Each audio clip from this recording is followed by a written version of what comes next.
ሰላም ክቡራትና ክቡራን ተከታታዮቼ እንደምን አላችሁ? እኔ በጣም ደህና ነኝ።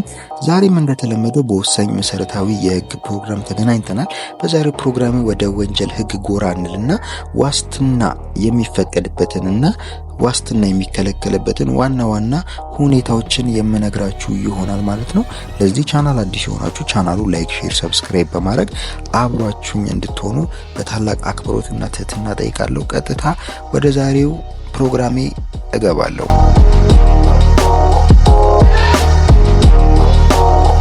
አንድ በወንጀል የተጠረጠረ ግለሰብ ዋስትና የሚጠይቅበት ህጋዊ መብት አለው። ይህንንም ከዚህ በፊት ቪዲዮ ሰርችላችሁ ነበረ። ዋስትና ተጠየቀ ማለት ግን ተፈቀደ ማለት አይደለም። ዋስትና የሚፈቀድበት የራሱ ሁኔታ አለው፣ የሚከለከልበት የራሱ ሁኔታ አለው። በቅድሚያም ዋስትና የሚከለከልበት ሁኔታዎች ምንድናቸው የሚለውን እንይ። እንግዲህ አንድ በወንጀል ጉዳይ ተጠርጥሮ በፖሊስ የተያዘ ሰው ዋስትና ይጠይቃል። ዋስትናም የማግኘት በህገ መንግስቱ እንዲሁም ሀገራችን ባጸደቀቻቸው ዓለም አቀፍ የሰብአዊ መብት ሰነዶች መርህ ሆኖ የተረጋገጠ መብት ቢሆንም በህጉ በተደነገጉ ልዩ ሁኔታዎች ፍርድ ቤት ዋስትና ሊከለክል እንደሚችል በኢፌዴሪ ህገ መንግስት አንቀጽ 19 ንዑስ አንቀጽ 6 ላይ ተደንግጎ ይገኛል። በዚህም መሰረት በወንጀለኛ መቅጫ ህግ ስነ ስርዓት እና በተሻሻለው የጸረ ሙስናና ስነ ስርዓት ማስረጃ ህግ አዋጅ ቁጥር 882/2007 ላይ የተቀመጡት ዋስትና የሚያስከለክሉ ሁኔታዎች አሉ። ማለትም ዋስትና ይፈቀድልኝ ጥያቄ ተቀባይነት የማያገኝበት ሁኔታዎች አሉ። እነሱ ምንድናቸው የሚለውን አንድ ባንድ እንይ። ዋስትና የሚከለከልበት የመጀመሪያው ምክንያት በወንጀል ስነ ስርዓት ህጉ ላይ የተመለከተው ሲሆን በወንጀለኛ መቅጫ ስነ ስርዓት ህግ ቁጥር በወንጀለኛ መቅጫ ስነ ስርዓት አንቀጽ 63 መሰረት በወንጀል ድርጊት ተጠርጥሮ የተያዘ ሰው የተጠረጠረበት ወይም የተከሰሰበት ወንጀል በሞት ወይም በ15 ዓመት ወይም ከዛ በላይ ጽኑ እስራት የሚያስቀጣ ከሆነ እና ወንጀል የተፈጸመበት ሰው በተፈጸመበት ወንጀል የሞተ ከሆነ ከዋስትና ጥያቄው ተቀባይነት አያገኝም፣ ዋስትናውም አይፈቀድለትም ማለት ነው። ስለዚህ በወንጀል ድርጊት ተጠርጥሮ የተያዘ ሰው የተጠረጠረበት ወይም የተከሰሰበት ወንጀል በሞት ወይም በ15 ዓመትና ከዛ በላይ የሚያስቀጣ ጽኑ እስራት የሚያስቀጣ ከሆነና በወንጀል የተፈጸመበት ሰው የሞተ እንደሆነ ወንጀል አድራጓል ተብሎ የተጠረጠረው ግለሰብ ዋስትና ጥያቄ ቢጠይቅም አይፈቀድለትም ማለት ነው።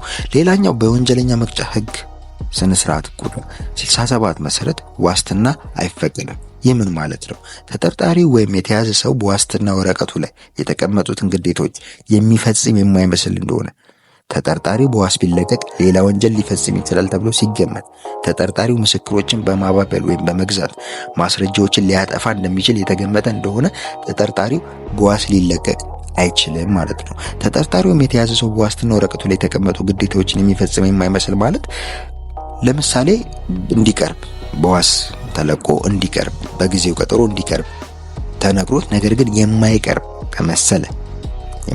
ከመሰለ እንዲሁም ደግሞ ይሄን ያለ ገንዘብ መጠን አሲስ ተብሎ ያንን ግዴታ ማሟላት የማይችል ከሆነ በዋስ አይለቀቅም ማለት ነው። ተጠርጣሪው በዋስ ቢለቀቅ እንዲሁም ሌላ ወንጀል ይፈጽማል፣ ምስክሮችን ያባብላል፣ ማስረጃዎችን ያጠፋል ተብሎ ከተገመተ እንዲሁ በዋስ ሊለቀቅ አይችልም ማለት ነው።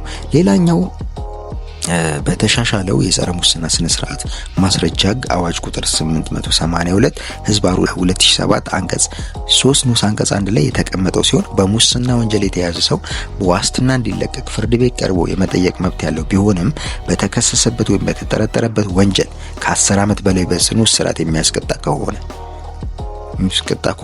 የሙስና ወንጀል ፈጽሞ የተከሰሰበት አንቀጽ ከ10 ዓመት በላይ በሆነ ጽኑ እስራት የሚያስቀጣ ከሆነ እንዲሁ በዋስትና አይለቀቅም ማለት ነው። ከ4 ዓመት በላይ እና ከ10 ዓመት በታች የሚያስቀጡ ተደራራቢ ወንጀሎች ሲደመሩ ከ10 ዓመት በላይ የሚያስቀጣ ሲሆን የዋስትና መብቱ አይከበርም ማለት ነው። ወይም የዋስትና መብት ጥያቄው ተቀባይነት አያገኝም። ይህን ካየን ዋስትና የሚፈቀድበት ሁኔታ ምን ይመስላል የሚለውን እንይ። በወንጀለኛ መቅጫ ህግ ስነ ስርዓት መሰረት የዋስትና መብት በዋናነት በፍርድ ቤት የሚፈጸም ሲሆን በልዩ ሁኔታ በመርማሪ ፖሊስም የሚፈጸምበት ሁኔታዎች አሉ። በመጀመሪያ ፍርድ ቤት የሚሰጥ ዋስትና ምንድነው የሚለውን በፍርድ ቤቶች የሚሰጥ ዋስትና ምንድነው የሚለውን ለማየት እንሞክር። ፖሊስ አንድን ተጠርጣሪ በያዘ በ48 ሰዓት ውስጥ ፍርድ ቤት የማቅረብ ግዴታ አለበት። ፍርድ ቤት የቀረበው ተጠርጣሪ የዋስትና መብቱን ሊጠበቅለት ፍርድ ቤቱን ሊጠይቅ የሚችል ሲሆን ፍርድ ቤቱም የቀረበለትን አቤቱታ በመመርመር በዋስ ሊለቀው ይችላል። ይህ በፍርድ ቤት የሚሰጥ ዋስትና ሲሆን ሌላው በፖሊስ የሚሰጥ ዋስትና ነው። ፖሊስ በወንጀል ጠርጥሬዋለሁ ብሎ የያዘውን ሰው በራሱ ማለትም በተጠርጣሪ ዋስትና ወይም በገንዘብ ዋስ ሊለቀው የሚችልበት ሁኔታውን በወንጀለኛ መቅጫ ስነ ስርዓት ህጉ አንቀጽ 28 ላይ ተደንግጎ ይገኛል። በድንጋጌው መሰረት ፖሊስ ተጠርጣሪን በዋስ ሊለቅ የሚችለው አንደኛ ተጠርጣሪው የተጠረጠረበት ወንጀል በጽኑ እስራት ወይም በመሰል ቅጣት የማያስቀጣው ሲሆን ሌላኛው ሁለተኛ ወንጀል የተሰራ ለመሆኑ ወይም ተጠርጣሪው የተባለው ወንጀል መፈጸሙን የሚያጠራጥር ሲሆን ፖሊስ ራሱ በዋስትና ሊለቀው ይችላል ማለት ነው።